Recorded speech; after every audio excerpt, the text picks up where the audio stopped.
The Book of Proverbs, Proverbs, is the second book of the third section of the Hebrew Bible. When translated into Greek and Latin, the title took on different forms. In the Greek Septuagint it became II plus or minus II to the first I 1/4 II plus or minus I to the first equals Paroi. In the Latin Vulgate the title was Proverbia, from which the English name is derived. Proverbs is not merely an anthology but a collection of collections relating to a pattern of life which lasted for more than a millennium. It is an example of the biblical wisdom tradition, and raises questions of values, moral behavior, the meaning of human life, and right conduct. The repeated theme is that the fear of God is the beginning of wisdom. Wisdom is praised for her role in creation. God acquired her before all else, and through her he gave order to chaos. And since humans have life and prosperity by conforming to the order of creation, seeking wisdom is the essence and goal of the religious life. Structure.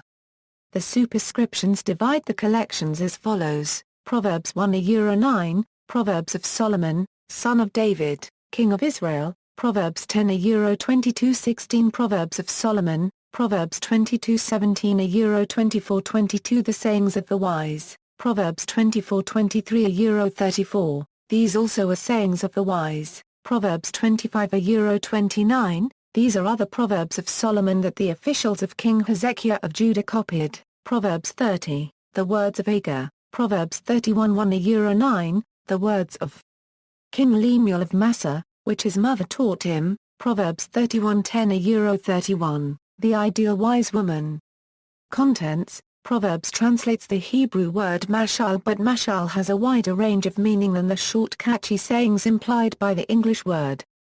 Thus while roughly half the book is made up of sayings of this type, the other half is made up of longer poetic units of various types. These include instructions formulated as advice from a teacher or parent addressed to a student or child, dramatic personifications of both wisdom and folly, and the words of the wise sayings, longer than the Solomonic sayings, but shorter and more diverse than the instructions. The first section consists of an initial invitation to young men to take up the course of wisdom, 10 instructions, and 5 poems on personified woman wisdom. Proverbs 10:1-22-16, with 375 sayings, consists of 2 parts, the first contrasting the wise man and the fool, the second addressing wise and foolish speech. Chapters 25-29, attributed to editorial activity of the men of Hezekiah, contrasts the just and the wicked and broaches the topic of rich and poor. Chapter 31-4, the sayings of Agur, introduces creation, divine power, and human ignorance. Composition. It is impossible to offer precise dates for the sayings in Proverbs, a collection of collections relating to a pattern of life which lasted for more than a millennium. The phrase conventionally used for the title is taken from Chapter 1:1, Míshlê Shlomoh, Proverbs of Solomon, is likely more concerned with labeling the material than ascribing authorship. The book is an anthology made up of 6 discrete units. The first, chapters 1-9, was probably the last to be composed, in the Persian or Hellenistic periods. The second, chapters 10-22-16, carries the superscription the Proverbs of Solomon, which may have encouraged its inclusion in the Hebrew canon. The third unit is headed, Bend Your Ear and Hear the Words of the Wise. A large part of it is a recasting of a second millennium Egyptian work, the Instructions of Amenemopet, and may have reached the Hebrew author, through an Aramaic translation. Chapter 24-23 begins a new section and source with the declaration, these two are from the wise. The next section at chapter 25:1 has a superscription to the effect that the following proverbs were transcribed by the men of Hezekiah, indicating at face value that they were collected in the reign of Hezekiah in the late 8th century BCE. Chapters 30 and 31 are a set of appendices, quite different in style and emphasis from the previous chapters. The wisdom genre was widespread throughout the ancient Near East, and reading Proverbs alongside the examples recovered from Egypt and Mesopotamia reveals the common ground shared by international wisdom. The wisdom literature of Israel may have been developed in the family, the royal court, and houses of learning and instruction. Nevertheless, the overwhelming impression is of instruction within the family in small villages. themes. Along with the other examples of the biblical wisdom tradition Job and Ecclesiastes and some other writings Proverbs raises questions of values, moral behavior, the meaning of human life, and righteous conduct. The three retain an ongoing relevance for both religious and secular readers, Job and Ecclesiastes through the boldness of their descent from received tradition, Proverbs in its worldliness and satiric shrewdness. Wisdom is as close as biblical literature comes to Greek philosophy, of which it was a contemporary. It shares with the Greeks an inquiry into values and reflections on the human condition, although there is no discussion of ontology, epistemology, metaphysics, and the other abstract issues raised by the Greeks. Proverbs was almost excluded from the Bible because of its contradictions the reader is told, for example, both to not answer a dolt according to his folly, according to 26:4, and to answer the dolt by his folly, as 26:5 advises. More pervasively, the recurring theme of the initial unit is that the fear of the Lord is the beginning of wisdom, but the following units are much less theological, presenting wisdom as a transmissible human craft, until with 31:14, the words of Agur, we return once more to the idea that God alone possesses wisdom. The contradictions are the result of the book's origins as not just an anthology but an anthology of anthologies. The fear of God is the beginning of wisdom. Wisdom is praised for her role in creation. God acquired her before all else, and through her he gave order to chaos. Since humans have life and prosperity by conforming to the order of creation, seeking wisdom is the essence and goal of the religious life. Wisdom, or the wise person, is compared and contrasted with foolishness or the fool, meaning one who is lacking in wisdom and uninterested in instruction, not one who is merely silly or playful. For the most part Proverbs offers a simplistic view of life with few gray areas. Life lived according to the rules brings reward, life in violation of them is certain to bring disaster. In contrast, Job and Ecclesiastes appear to be direct contradictions of the simplicities of Proverbs, each in its own way all but dismissing the assumptions of the wise.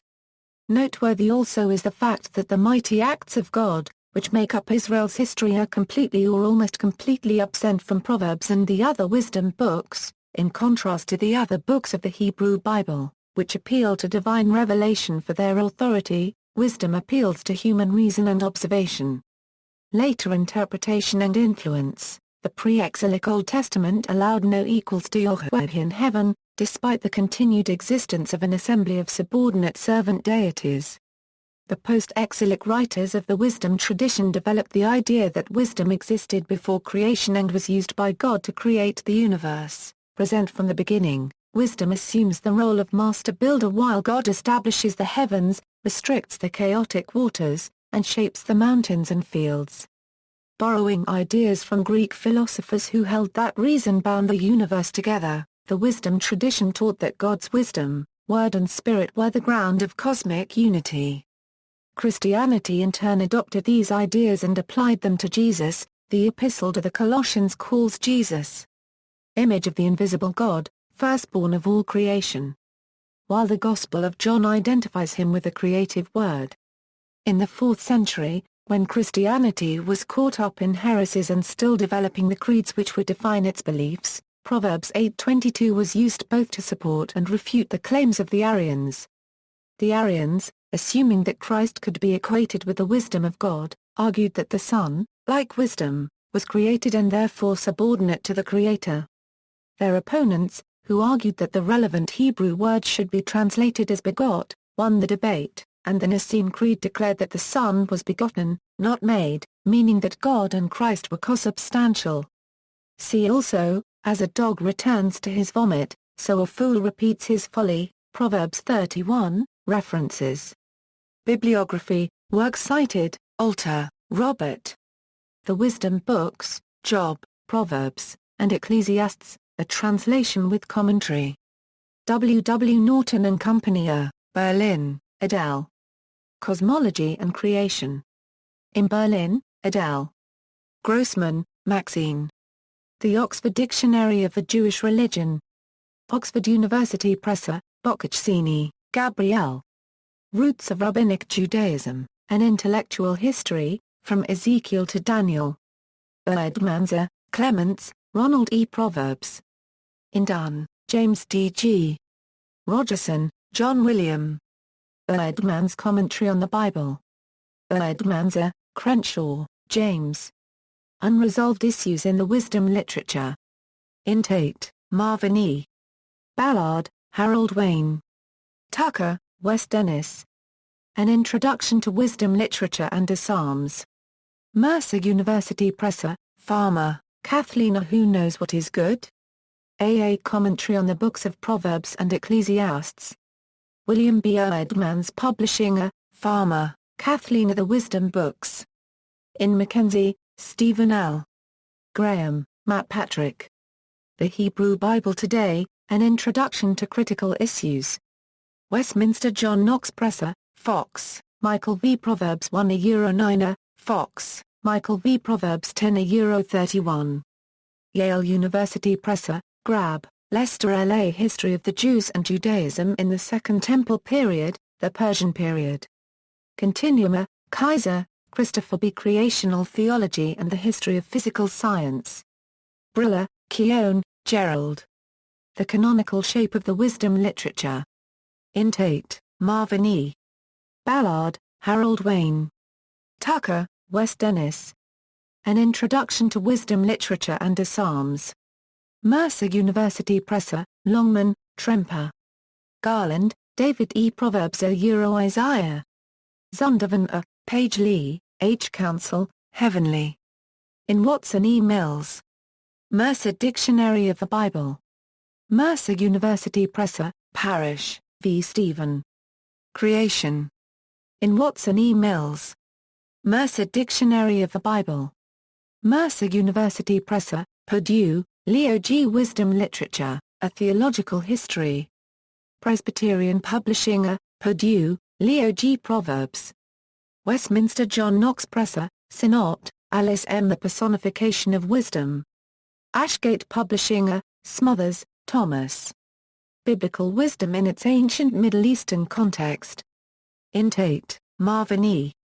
Ballard, Harold Wayne. Tucker, Wes Dennis. An Introduction to Wisdom Literature and the Psalms. Mercer University Press. Tucker, Wes Dennis. Literary Forms in the Wisdom Literature. In Tate, Marvin E. Ballard, Harold Wayne. Tucker, Wes Dennis. An Introduction to Wisdom Literature and the Psalms. Mercer University Press. Further reading, Crenshaw, James L.